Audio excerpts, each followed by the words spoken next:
Hi everybody, Steve Griffiths here, developer of the MTPredictor software program. In today's MTPredictor video, I'd like to start with our risk disclaimer. As usual, we have to put this up for regulatory purposes in where we make sure you understand that there's a risk of loss in trading and investing.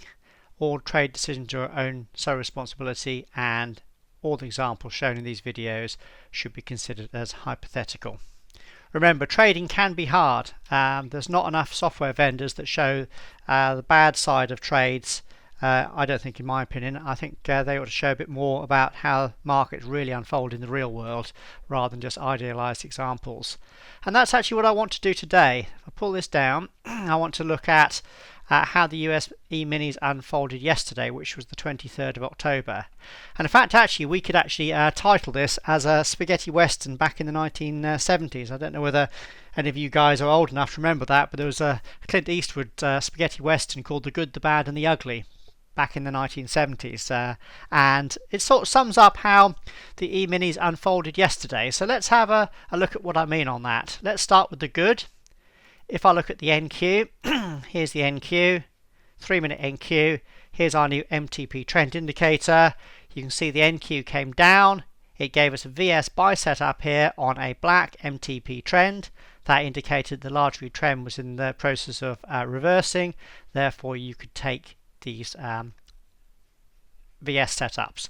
If you look at the VS volume bar itself, you can see that this bar here that went down below the previous low was our high volume VS spike. The next bar failed to follow through, and if I just draw the DP on here from here manually, you can see this all unfolded at our DP support zone. We've now automated this in our new MTPredictor version 8 that's hopefully out soon, and our NinjaTrader 7 add-ons and our NinjaTrader 8 add-ons. So this gave you an automatic buy setup here. Let's right mouse click, place the analysis on. As you can see, that bar of the buy setup was actually the very bar of the low of the day. The market then came up. There was a TS3 sell here, again on a black MTP trend. So was there any reason to want to swap this to a short trade? Well, no, not really, because you're already in a good long trade here. And also you'll see in a minute that when I go on to the other E-minis, that they were all giving the same buy setup here, therefore indicating the large trend should have been up on all of the E-minis yesterday. But as you can see, the market carried on going up. There are a couple of sell setups here later, but these were against a blue MTP trend, so no problems at all. The market then reached the profit target just before close at pretty much the high of the day. So you couldn't have done any better yesterday as a day trader. In other words, on the 3-minute NQ, you'd have had an automatic VS buy setup that caught the very low bar or the very bar of the low of the day. You'd then have held it long all the way up to take profits at, well, almost the high of the day. So an absolutely brilliant trade. So that's what I'm classifying as the good. So anyone who's trading the NQ yesterday would have had one long trade for a profit of 6 times the initial risk. Remember, we use correct position sizing to keep the initial risk small and under control. In this case, actually, what I'll do is I'll go back to our default account there. That would mean risking less than 2% of a sample $20,000 account.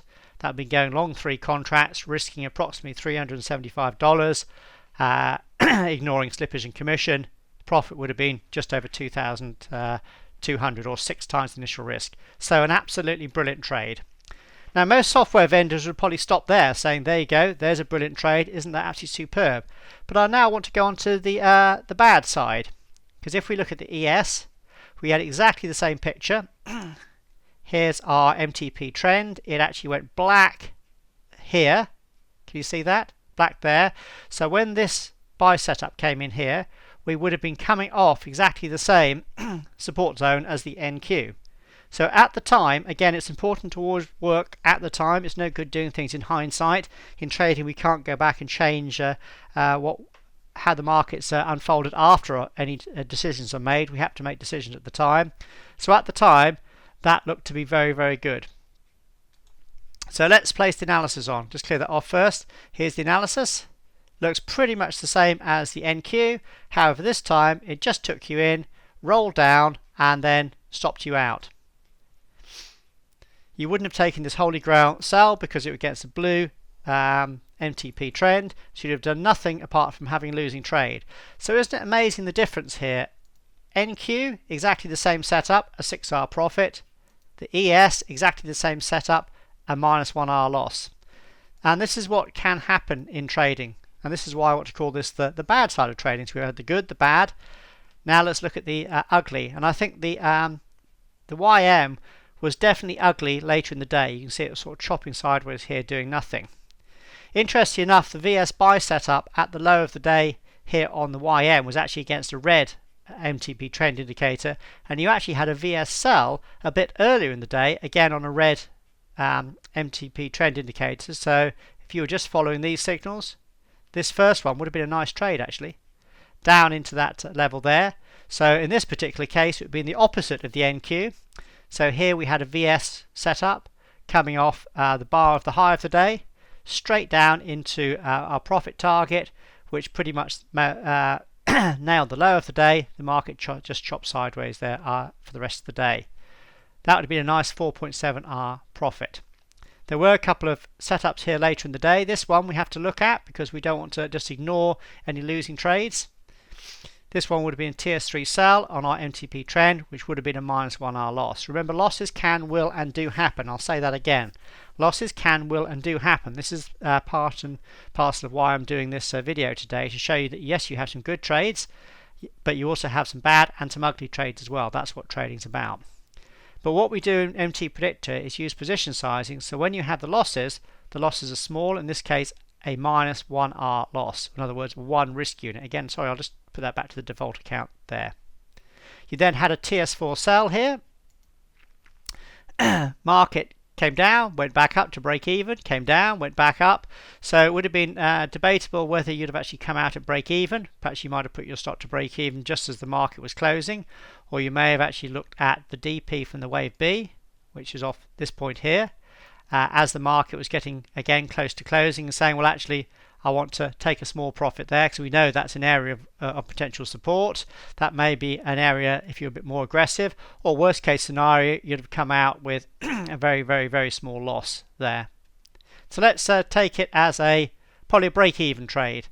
So if that's a break-even trade, this previous one would be -1, and then coming back to this first one here, plus 4.7. So it wouldn't have been a bad day overall. But I'm classifying this as the ugly because I think it was chopping sideways and wasn't as clear.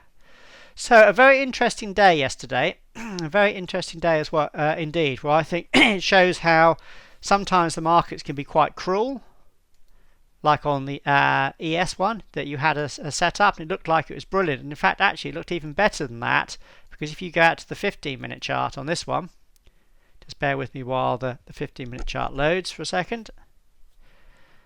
What I was looking at yesterday was we had a swing here up into the high. So I had a DP support zone off this low as a potential area of support. And as you can see, that came in and nailed the low of the day for us very nicely. So when you came down to the 3-minute chart, I'm going to just wait for this data to load just for a second. My internet's a bit slow this morning.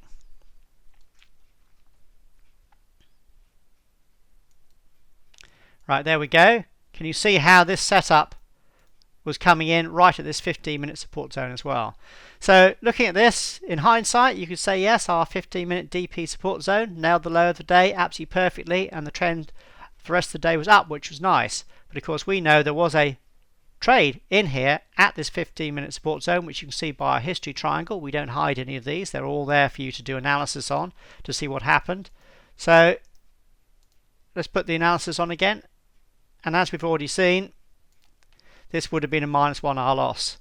So this would have been the frustrating market where everything looked absolutely perfect, and the result was a -1R loss.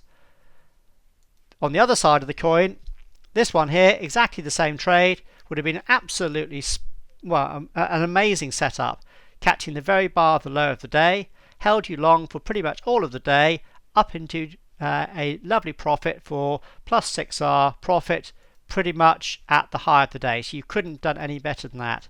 So it's just amazing how different markets unfold differently, and how sometimes you can have some absolutely brilliant trades and sometimes you can have some, quite frankly, ugly trades. So that's what I wanted to show you today, the good, the bad and the ugly of trading. But even if you were taking a loss here, that loss was controlled. So when we come in the next couple of days, we'll have some good setups, and then we'll be able to catch one of these ones that unfolded nicely. So if you're in NQ traders yesterday, you'd have done very, very, very well with MT Predictor.